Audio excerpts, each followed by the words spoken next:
Go 212, com check. DPS, go. Inco, go. PUS, go. Surgeon, go. Booster, go. Copy that. We have a go from you guys. This is Talking Sound. Well, hello everybody, and welcome to the Talking Sound podcast, the only podcast on the internet where -10 is a number to be desired. I am Chris Jordan, your host, coming at you from Austin, Texas. With me tonight is an awesome hip-hop artist out of the Sydney, Australian area. His name is Mugzy.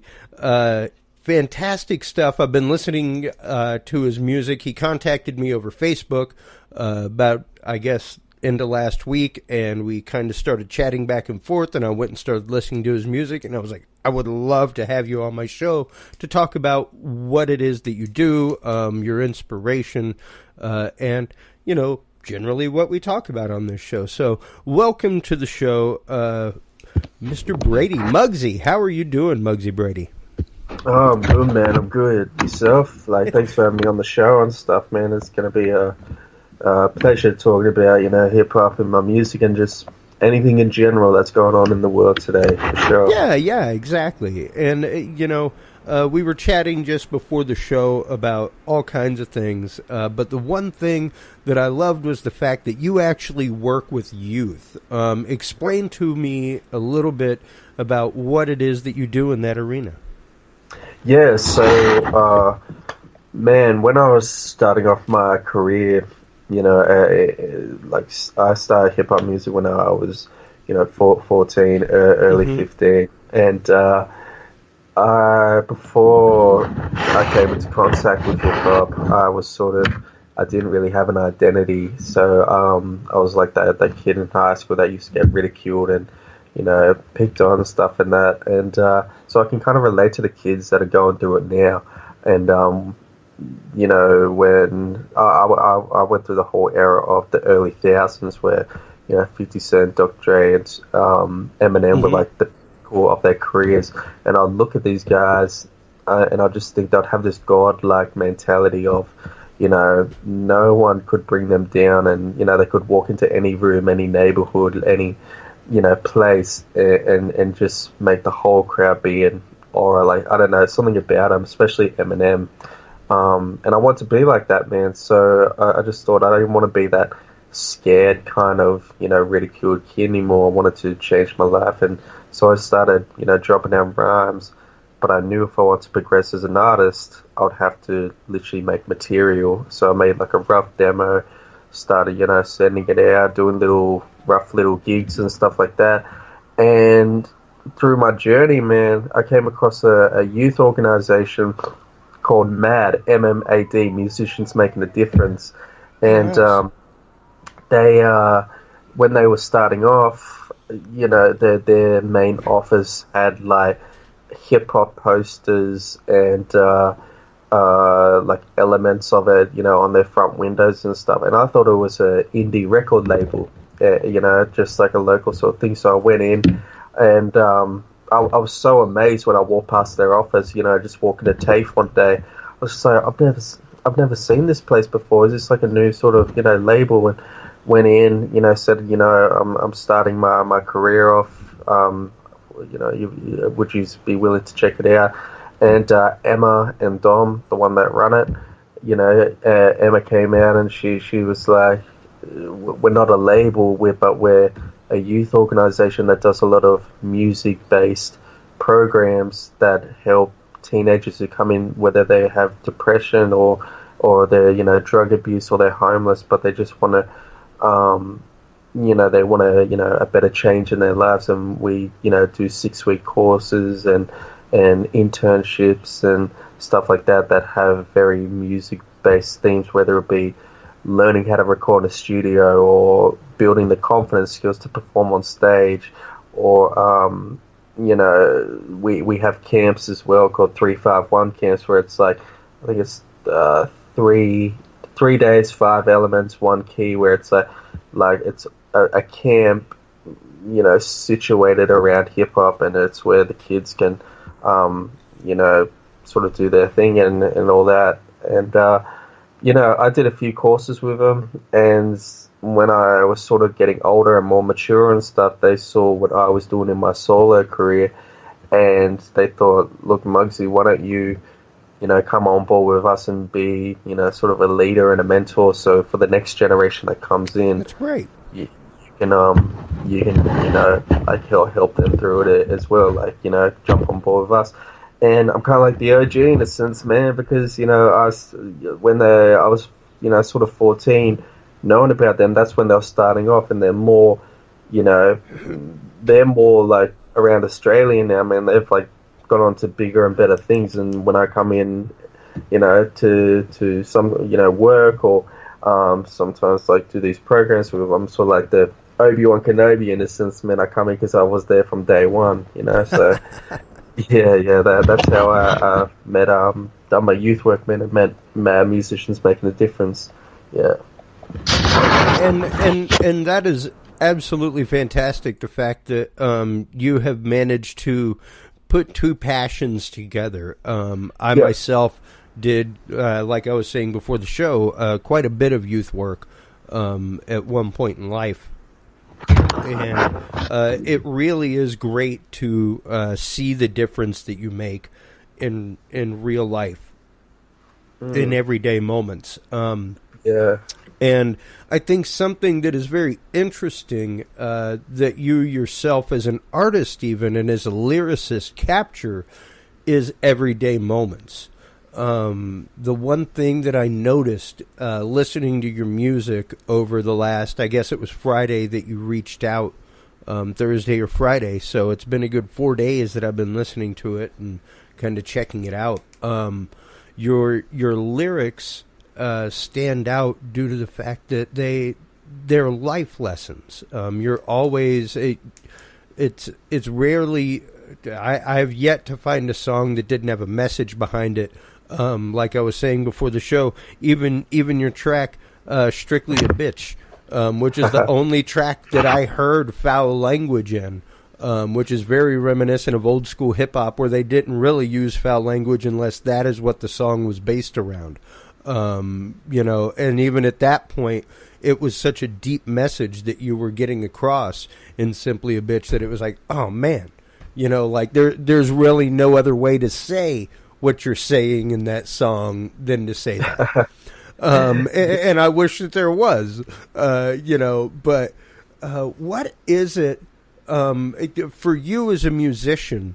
Number one, I guess the first thing that I should ask you as a hip-hop artist is, do you produce your own backbeats and tracks, or are you just a lyricist and vocal talent? I don't produce my own beats, man. I tip my hat off to anyone who can do it, because it's a whole different ball game. Like, I've tried it, but I just, I don't have the patience for it, man. It's a skill to have. But maybe over time I might learn it. But how I concept my songs, man, and I love that you said you've been hearing the message and stuff, is that was just the era I came from, man. Like the 90s, early 2000s, where having a message and giving it to the community, and having, substance about what you said was everything in hip hop. And I've ride with that from day one. And I haven't let that go. You can still make, commercial and popular tracks, but still have a message. I look at Big Pun, man. That's what he did, man. Yeah. And so there's no excuse of what's going on with it today, but that's a different story. But with producing beats and stuff, with producing music, I should say, it starts with the writing element. So I'll start with the title of the track, whether it be Understand Me, and then I focus all my energy, thoughts, process, time into that title, like anything I can think of, that has to do with Understand Me. So in the song, it explained the stereotype of, like, obviously, because I do hip hop, you always get the stereotype of, oh, he's doing the whole Eminem thing, and like there's still not this not gratification, but acceptance of whites doing hip hop, because it's such a black domain of music. People assume that there's acceptance with it. Like, but I still, every day when I go out, man, it's like you still get those few people that, like pull the whole act, and it's like, you don't know me, man. Like, you don't know the great things I'm doing for, like everyone and that. So Understand Me was about like the stereotype that people still have, like, and non-accepting that people have on this world. And it's garbage to me, man, that like you always see constantly.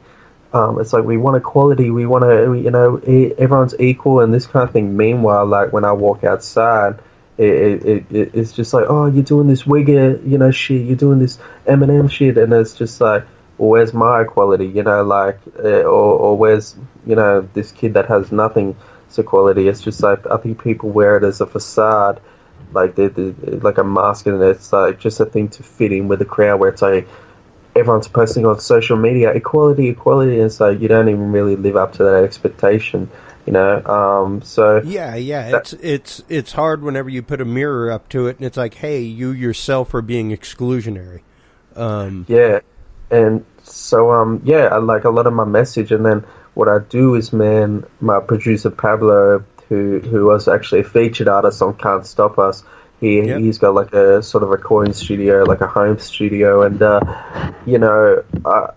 feel that home studios are more better, in my personal opinion, than professional studios, because professional studios, it's an in and out job where it's like you're paying for a service, and your money is the hours. So if you've only got 3 hours from the, like, under $600 or $700, that's it. Like, you don't have that friendship base. With Pablo, it's more a friendship kind of thing, where it's like we'll sit down, really figure out our elements of hip hop, construct the song, and then do it.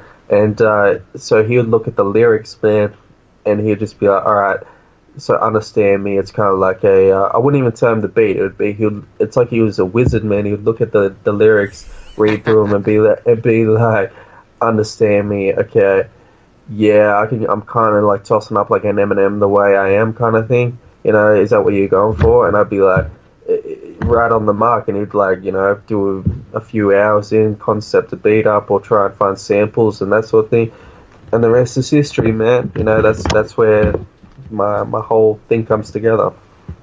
Well, and on that note, give me just a second here. Let me cue up the first few seconds of Understand Me. Sure, man. Absolutely.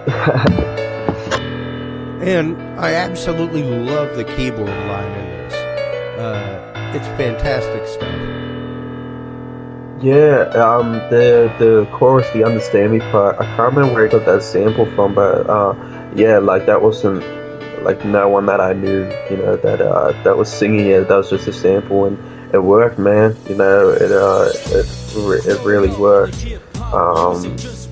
Like a lot of people say that's one of my highest tracks I've done, but I'm happy with it. It's the title of the album and stuff too. So hey, it's got to be good if it's the main title of the album. Well, and the production is absolutely great. The beats are fantastic. Your style, as far as not just lyric but delivery, is I consider fairly unique. I can see where people might say something different, but myself, it was interesting. Like I said, it reminds me a lot of old school hip hop, like even before Dre and stuff like that, because and that's where I got the concept of KRS-One. Boogie Down Productions, things like that, where every now and then they would throw a curse word in, but it was only when there was no other word to use. And other than that one song, I heard none of that in any of your music, in any of your tracks. And I find that so entirely unique and so entirely challenging as a writer nowadays. My wife, for instance, teaches improv comedy and produces a sketch show for like the last 9 years. And it's hard whenever I go and I see people like dissolve into the F-bomb for no other reason than to use it. Because they forget a line or something like that, and it just pops out. And it's like, why does that got to be the first place you got to go? And I'm not going to say I don't enjoy my hardcore rap. I love my Too Short, stuff like that. Snoop Dogg, Dr. Dre, NWA, all kinds of stuff.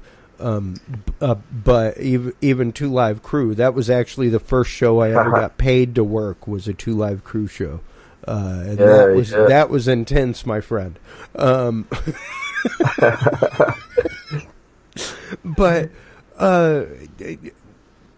where do you draw your influence from writing? Where do you see yourself? Do you ever have Pablo bring you stuff and then you write lyric to it, or is it typically the opposite way around, where you bring lyrics to Pablo and he produces beats to how you freestyle? Yeah, the second one, man. Like, I feel like I can rap to a beat. It's very simple to rap to a beat, but I'm more thought process and everything when there's no beat. That, like, more of my creativity comes when it's just complete silence and I can write. And then when he carves a beat out of it, for example, we'll use Understand Me again, that's where I'll start rapping it over the beat and trying to find the right tempo and melody, and then puzzle the songs into the tone of it. So, like, I could go through whole choruses or, whole bar for bar with not making any sense of the beat, and I'd have to puzzle it still in the same context but flip the words. And it's like it's just pieces of puzzles matching it to the beat, man. That's how we do it. But in saying that, with the influences you're talking about, like Snoop Dogg, Two Live Crew and stuff, when I was starting off as a teenager, obviously I did have, I was in my shell, which was, like 50 Cent, Eminem, and Dr. Dre, that, the early thousands. But, and then, I'll watch these sort of documentaries or read these things, and I'd see these black and white photos or stuff of, Grandmaster Caz, KRS-One, and Curse Blow, or like, Run DMC, and I'd be like, I haven't seen these guys in my era. Who are these guys, Like, why are they wearing like these old sort of clothes? They're not wearing what 50 Cent that are wearing. And then I realized there's a whole different culture before my era, and I realized 73 was Grandmaster Caz and the Sugar Hill Gang and all that sort of thing. And then the 80s were like the first sort of, not the first, but Curtis Blow was one of the first to do it. But Run DMC made it cool to be like urban and that, and the 90s were like Nas and Naughty by Nature and Rock. I could go down a whole list, Rakim and stuff. Yeah.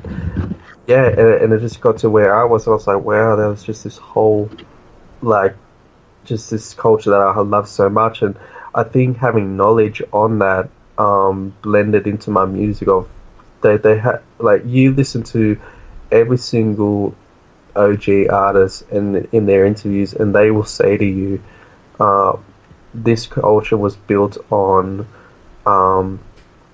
authenticity and realness, in a sense. And if you lose that, you're basically losing what the culture really means. And I've right with that from day one. And then that's why I kind of, before we went on air, man, that's why it kind of angers me now, where it's like, oh, we can be fake and phony all we want and still rap hip hop, and it's like, well, if you actually did some knowledge and homework on it, you would realize how much of a fool you're making of yourself, So that's just me, man, So I think there's longevity in you'll be respected by the culture if you respect it, and I feel that's what's placed me here, man. No, well, and I think that's absolute words of wisdom myself, as someone who has a few years on you. But I would ask you, just as someone who grew up with it, like you said, Run DMC, stuff like that, was right as I was 5th, 6th grade, right up around that era, and how did that matriculate to Australia? How do you see the hip hop movement, the hip hop culture, and everything else there? Is there an equal representation between that and American rock and roll, American pop music, or even Australian rock and roll and pop music, or is hip hop more the flavor of the day, even on the flip side of the globe? Man, Australian rock will always be the pinnacle over here of what we're doing, because we've had incredible acts come out like AC/DC, NXS, all that. With hip hop, yeah, exactly, man. With hip hop, it's such an Americanized culture that it's very hard to, I suppose in a sense, it's very hard to commercialize over here, because our commercialized acts have been very, how would I say it, outbackish. The Crocodile Dundee and Paul Hogan and that sort of thing. So it's like when it's nobody ever mentions Yahoo Serious. Yeah, when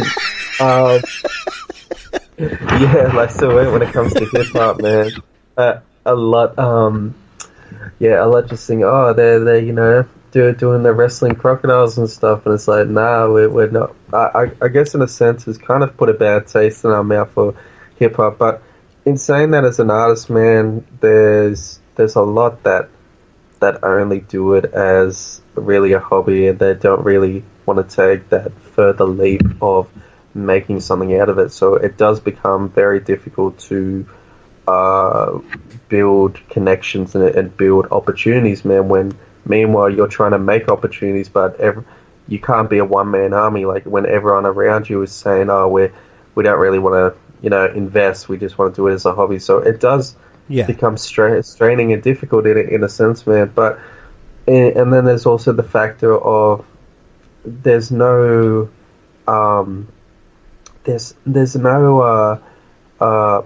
like when you see these guys like this is the only way I can explain it. When you see these guys like Run DMC or Eminem or Nas and Jay-Z, for example, of today, they scream hip hop. Like you don't even have to if you never knew their music before, you just saw saw them straight away. You came from another planet and you just saw Jay-Z. You would think that dude's like hip hop right there. With Australian hip hop, I've started to realize that there's no flavor. It's sort of like, oh yeah. I'd be waiting in a line at like KFC or something, and a guy would be like, "I'm a rapper." And he looks just like a normal guy. Like he's just like just looks like a normal sort of person, and it's just like that's what doesn't set. Like if I'm making sense right here, it just looks so plain Jane that it's like I need the whole package. I just maybe like wear those nice sneakers, or tip your hat to the side, or something like that. Like just there's got to be an element to you that has that urban sort of flavor to me for me to like you. I don't know if I'm sounding arrogant right now, man. I don't know. It's just that's what's it. Yeah, no, not at all. I mean, it's because it is something that, especially with hip hop, I think with any music, it has to be authentic to the person. It has to be authentic to who they are, where they come from, and the story that they're trying to tell. And with that in mind, let's talk a little bit about your track Legends. Sure. What is that one all about? I thoroughly enjoyed that one. Yeah, man. Legends was basically about giving back to the pioneers and stuff that made this culture, and also just a help message as well of like what it says in the chorus, like we need the legends back. It's the past, but it'll never be the last sort of thing. It's sort of we had so many greats, man, and it's just a cry out for help of what it's come to today. We like wherever you guys are. I don't know if it's just you've gone underground or not, but we need you back in the limelight, man, to bring this culture back to what it was, or even because there's not enough revenue or avenues for the underground, the real artists, like who put their time and their effort and their work to push it out there. We need you guys to come back. So it's kind of like I think the first chorus, because I haven't listened to it in so long, man. Like, the first chorus, verse is sort of a thank you. The second is like, tossing up where it is now, and the third is sort of, we need you guys back, man, because the shit that we got right now is too far gone. So yeah, Legends is kind of like a help message while a thank you at the same time. Yeah. Yeah, and I found it very interesting that a lot of what is going on in Australia, things like that, are very much echoed as to what's going on here in America and in the States. It's kind of odd as I went through and was just kind of researching you as well as news in Sydney, Australia, news in Australia in general, politically, things like that. It was like, wow. It's interesting how the two societies are having very much the same kind of issues, police shootings, things like that, popping up all over the news. And as someone who works with youth, do you see those concerns coming up much with them? Do you see that kind of stuff being reflected in their attitudes and in the way that they talk and their demeanor? Yeah, I really do, man, and I'm glad you brought it up, because I thought I was really the only one that was seeing it. I feel that this whole, like, when I was a teenager, man, before I found hip hop, you would, sort of go through school just dreading life, and then you'd go home and you'd forget about it, or you wouldn't forget about it, but you could relax for a bit. Now with this social media thing, it's 24 hours a day, where, like someone, if that one kid's a target, it's 24 hours a day, and I feel that there's this sort of autistic ego in a sense now, where it's like they see news is 24 hours, so like they see something and it's more of a I deserve more than a I earn, where it's like I deserve that, or I want that, or I need that, instead of work and earn it, or it's sort of like, in their high school era, there'll be that shy girl that has nothing or something, and then meanwhile it's like, oh, she doesn't look like Nicki Minaj or something like that, so why should I sit next to her? And it's just like, it's that callous kind of thing, and I feel that from social, I go onto Instagram to like promote myself, and you just see these things where it's like, send me messages and rate me. So send me Whoa. messages like, rate me out of 1 out of 10, and I'll send you this picture, and it's like this thing of always wanting to be liked and always wanting to be wanted. It's like, it's gone too far, man. So there has been a very high stamp ego of today's society, man, especially with the teenagers. So when I see that, and I do these programs with Matt, like I do have some come in, and they're trying to do the whole selfie thing, or like, do you have this many likes on Instagram? And it's like, look, it's not about that. They're just it's just about, look, we're all on this planet together, and that it's like, go home and think about that person that has nothing, or go home and think about that sad kid at school, and realize what they're going through and what you have and what they don't have, and then really escalate on your life to pick up that trash that next day and chuck it at them or something like that. Like, really escalate the problem that you're stepping forward, man, because that's where you get all these these over escalated problems, man, where it's like those insane high school shootings and that sort of thing, is because it's that one kid that was pushed too far, and went up and did it, because we don't have that mentality of like acceptance and that sort of thing. So, yeah, I'm kind of preaching in a sense, man. But that's my right. little That's short. all right. That's my little short version of it, man, for sure. Well, and it's interesting because a lot of to use the turn of phrase, a lot of hip hop is taking people to church. It is preaching. It is telling the truth that you know, be it from the point of view of the street that you live on, to the things that you have experienced and that make you who you are. So that's to me is why it's probably one of the most raw and genuine forms of music. Is because it puts on very little fancy and very few disguises. Hip-hop does not necessarily have a whole lot of mask going on. You know what I mean? They don't have a whole lot of cryptic lyric. It is about life experience and what you know. Yep. Yeah, exactly, man. Yes, like that. I feel personally, man, with hip hop, rap, and R&B and stuff. I sort of came from the time where the everything about it, like I was saying with the Jay-Z part before, everything about your culture resonated with you.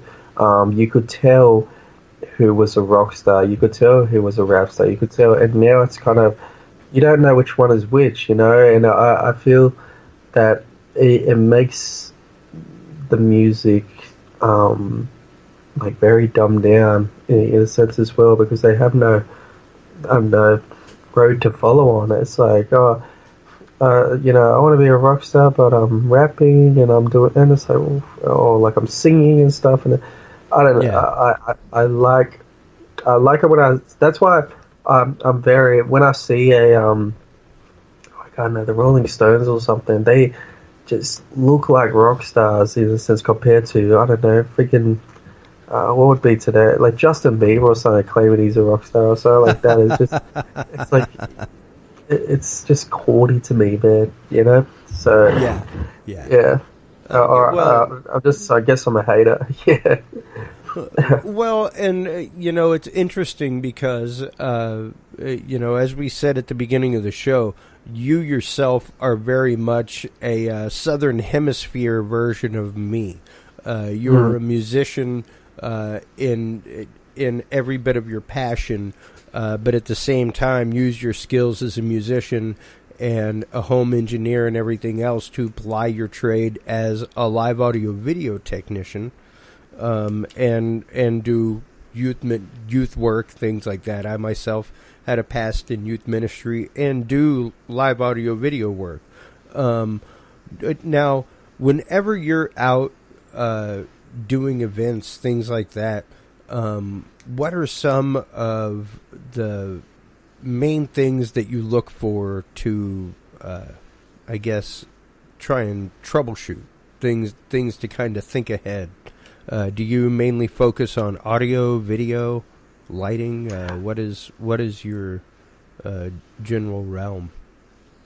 Yeah, it's not really video stuff, man. It's more the lighting. But what we do is we would start in an empty auditorium kind of thing, and then would have to plug in, like would have to set up the little stores or set up the seats or set up the stage, and then so that's the first kind of step, which is tiring as all hell, man. But then we gotta set up the lights and check if the like the PA and stuff is working for whatever the announcers would be doing on the actual day. So the electricity is kind of part of the lights, and it's just I wouldn't even know what I'd call myself, man. Like, cause I'm a sort of all around it. It's like it's more just like, look, like we get in this empty auditorium thing, and majority of the things are placed out in front of us, whether it be the boards and the stands and stuff. That's pretty simple, just like a 4-man job. But when it comes to PA and the stage. That's where we got to bring in the the trucks or the little crane, like not the crane, but the little forklift thing to lift up the stages, and everything. So it is it is stressful, man. Sometimes because it's kind of like you'll start at 6 in the morning and you'll finish like 8 or 9 at night because you got to do these big Comic-Con functions or something like that. So literally turn a building into something entirely different within a day.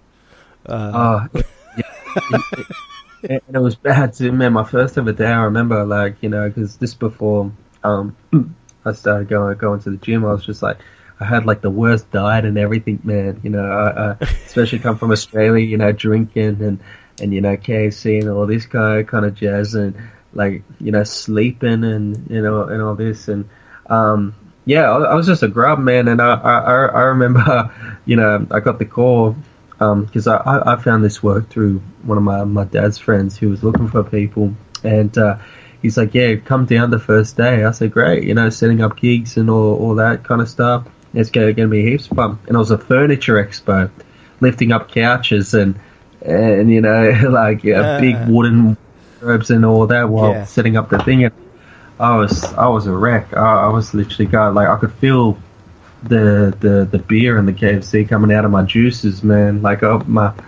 skin just like, God, But no, scenic work is tough.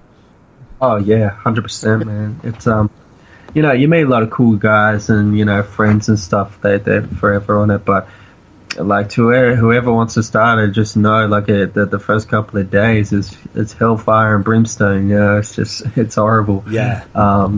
When you get the hang of it and stuff, it's all gravy from there. Yeah. I myself just did the first install I've done in I don't know how long. It's been a while since I've done an install or even maintenance on an install. And yeah. Oh, my body is still wrecked from it. I'm still tired. Yeah, but hey, man, you have the best sleeps afterwards. I tell you, you fall into just like a meditation kind of just. Oh, it's like that's the only thing. Yeah, because I live about an hour and a half maybe or something away from the actual CBD, and that train ride home, you almost miss your stop sometimes because you pass out on the train. On the train, yeah. You go to the ball again, the next day, yeah. Well, let's talk a little bit about your track. Long time ago, what was it that brought you to write that? Long time ago, so that was kind of it's been so long since I've heard of man, because I'm starting to write new music, so it's hard to try 20 tracks, man. Long time ago. It was basically about there's some people out there, man, that it's kind of like they're still in their bubble. They're still in the shell of bringing up old stuff, where it's like, weren't you that, that shark here that had nothing, or weren't you that? I remember you from this, and it's like, or if I made I remember my first ever demo I made, and it was really corny. It was really just like my early crummy stuff, and people still bring it up to this day. They can't let it go. Where it's just like, are you still doing music like that? And it's like a mockery sort of thing, and it's just like look, that was a long time ago. It's like I'm more of a developed artist now, so it's kind of like a message of that's just branch out, honestly, staying in that bubble of just let's still be mature and that kind of thing. Yeah. It's just it's just move on, so that was just a message like that, things I did in the past of starting my career or whatever, or before I found hip hop. It's a learning curve. I've moved on. Where's your step of movement on? I haven't seen it yet. So that was basically about a long time ago, man. Yeah. Well, and what I found that I enjoyed most about your music, aside from the lyric, was the fact that there was not a lot of repetition of beat. In so many hip hop albums, you find the same samples being used. You find even amongst labels things like that, like samples being shared, that kind of stuff. And I didn't really see a lot of that. Everything seemed to stand very well on its own. And everything seemed to have a unique sound from the other tracks. How do you and Pablo go about crafting that? Oh man, personally, this is why I haven't released a third album yet. Is because I'm very picky, or I'm very. I think I get it from my mum, man. She's very picky as well.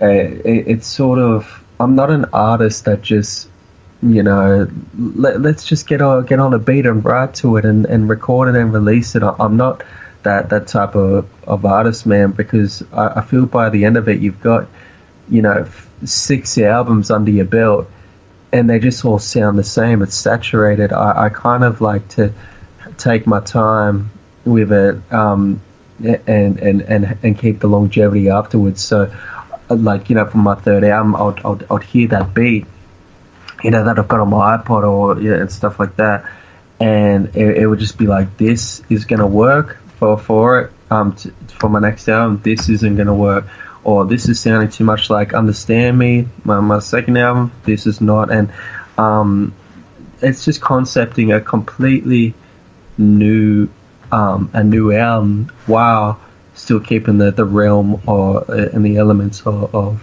staying true to my word. Not like fully, everyone's doing mumble rap now, I gotta do that. It's nothing like that. It's more just like it's still the same realm of having a message and making something that you can listen to and like maybe even dance to, and like commercial wise, but in a sense, when you listen to it, it's like, wow, he's still inspirational, but this is completely different in the sound of it as well. So it does take time, man. I'm not really an artist who just jump on a beat and release something for the sake of it. It needs to be something that, like, Understand Me. People will remember that, like, be like, Mugzy, yeah, he did the Understand Me album, compared to, oh, Mugzy, yeah, he did those few tracks and that was pretty cool, So yeah, that's just me, man. So it does take time.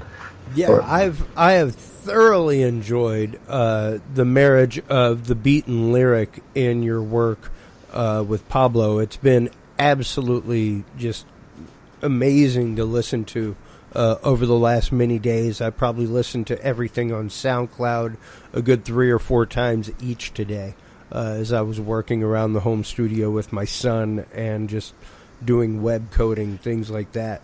And that's what's great, is that he's a 1-year-old baby, and it's like, there's no, I mean, of course I didn't let him listen to Strictly a Bitch, but and even though I appreciate that music, heavy metal, everything else, I have noticed myself as I've gotten older gravitating away from that.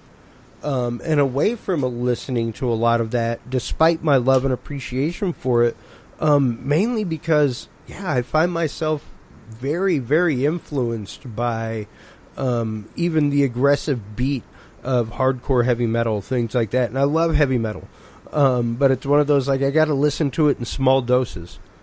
That's the crazy thing that you said, where you sort of turned away, but finding new things. Like, that's the same as me right now, man. There's not much stuff that I like now that I tend to go back in time and research things that I never heard before. Like, for instance, the sort of early thousands and stuff. I remember the beef Eminem had with Insane Clown Posse, Violent J, Shaggy 2 Dope, and I was back when I was a teenager, I was like, F those, clown face wearing, I was on the bandwagon of, being with Eminem's thing, and then recently I saw what they're doing for the juggler community, and how I think the government now has called them a gang and all that kind of Oh stuff. yeah, And, yeah, no, horrible, horrible. yeah, and I just saw a few I want to interviews. say with them. they've labeled them a terrorist organization. Yeah, that's what they've taken the limits to, which is crazy, man. And Yeah. I checked out some of their tracks, and I fell in love with their stuff, man. They're incredible. Man, they're great. Yeah, they're great. incredible artists.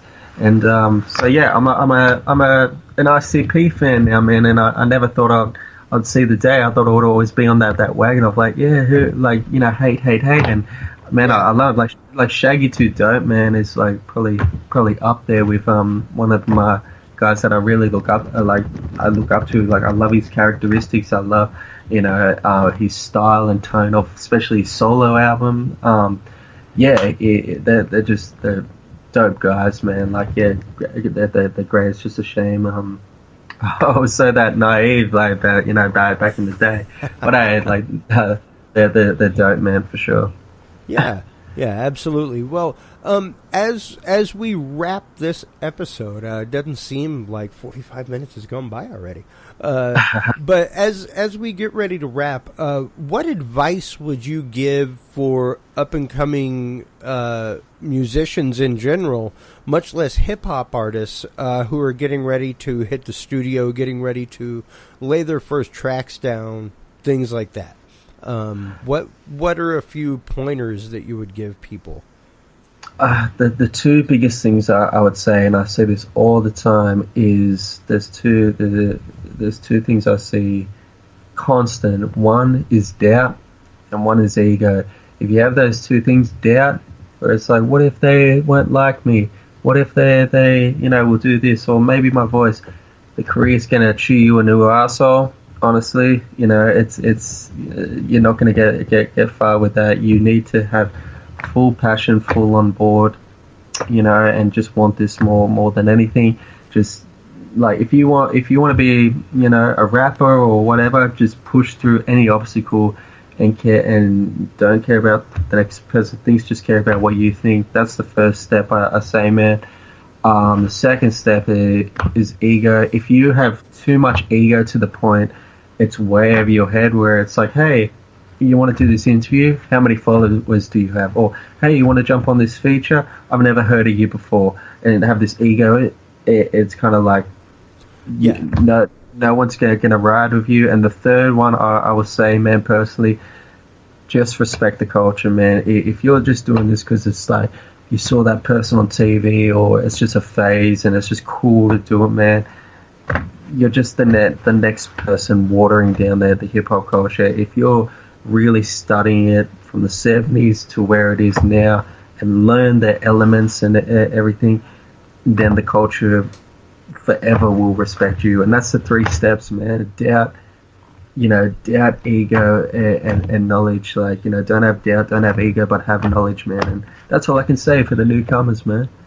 Yeah, that is fantastic and great advice for any industry, quite honestly. And kudos to you and all your work with youth. I would love to talk with you more about that off air.